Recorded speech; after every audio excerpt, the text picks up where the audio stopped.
Hi, this is Caleb with A Safe Landing Counseling Services. This is a Christian perspective in counseling. We're continuing on in the series about how men take back authority as husbands. And so we don't want men to give up their authority. We want them to step into their authority. We'll have happier households, happier marriages, happier spouses, happier children. It's so important that men realize their authority. Well, this time we're going to gear the presentation towards women. And so women have an aspect in helping their husbands take back authority. I hear often in marriage counseling and in Christian counselings that women would like their husbands to be more of the spiritual leader. Well, that's great, and that's wonderful, and that's admirable. And oftentimes my question is, how are you promoting your husband to be a spiritual leader? So here's some of the things that I want to broach with this, is if you want your husband to be more of a spiritual leader as a wife, are you coming at the conversation or even the argument from a fear-based standpoint? And what I mean by that is women that I've talked to that struggle with having their spouse become the spiritual leader oftentimes struggle with fear of giving up control. They have a particular mindset of what leadership should look like if their husband's going to be a spiritual leader. So in the concept of fear usually is the thing that we hold on to so that we feel like we're in control. If I do these things and this thing and this thing, then everything will be all right. And if it's not all right, then somebody else is not doing something right. So we want to be careful of that external locus of control where somebody else is the problem of the issue or the issue. Also, there could be the internal fear where that fear is, I may not be doing it well or right, so that my husband's not stepping into his leadership and role. So when we look at the leadership piece and how to be a spouse who promotes leadership with our spouse, oftentimes a good way to start is just asking God, how is my spouse already a spiritual leader? Can I see those marks that you've put on him? So you wives, if you're asking this question, you're expecting to hear something back from God where he's saying, yes, this is your spouse. This is the one I gave you from really the foundations of the earth. I expected you guys to have a union and covenant. I knew you before you were born, and this is what I wanted for you. So you get the opportunity to ask God, what should it look like? What were your thoughts and ideas for my spouse? And so really that plays into another part. Here's the second part.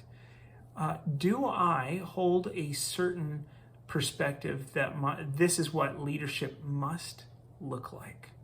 Okay, so if I'm having a hard time giving up leadership, then is it because I'm looking for a particular leadership and I think it should be done a certain way? If that's the case, there should be a question again, how am I hindering my spouse's spiritual leadership? And if your spouse has been beat down over years, guess what?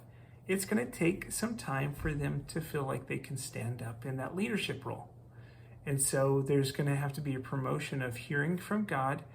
And then when we present something that we hear from God, it's usually not I heard from God, do this.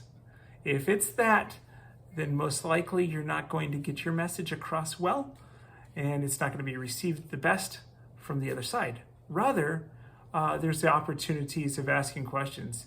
And also know that your prayers are effective. Okay, the questions would be, so what is God showing you? How are you doing with your time with God or with relationships that are pointing you to kingdom orientation? Those are great questions. You may get lost in the weeds with questions sometimes. That's okay. We'll go back to the prayer piece now. When you pray for your spouse, I would tell people, expect that there would be a reaction that's negative. When you start praying for your spouse that they're not stepping into their calling or gifting, and you're praying diligently, all of a sudden things start blowing up in the relationship. There's arguments, there's things like that happening. we want to be mindful that your prayers are effective and they're powerful. Usually when people pray, there's some negative reaction to it if there's bondage in play. So the prayer, keep it up, keep going. I want to encourage you, keep praying for your spouse, and over time, God will open their hearts. And just to tell you a little bit of a story, my grandmother prayed for my grandfather who wasn't engaged with God and baptized until he was in his 60s, late 60s.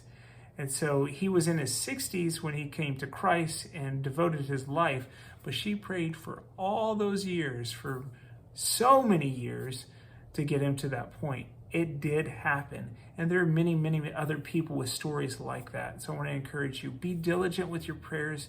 Don't give up. Don't become frustrated. Do it with a happy heart. Do it with a grace-filled and tender heart, and you will win your husband over in that regard. And again, we're looking at that 1 Corinthians 7, like, be diligent in fighting for him as much as you possibly can. He needs the help. We all do. Your husband will become a spiritual leader as he gives his heart over God. I hope this is helpful, and I hope this brings some peace and some rest to you. Let us know how these videos are impacting you. Like and subscribe, and we'll keep them coming.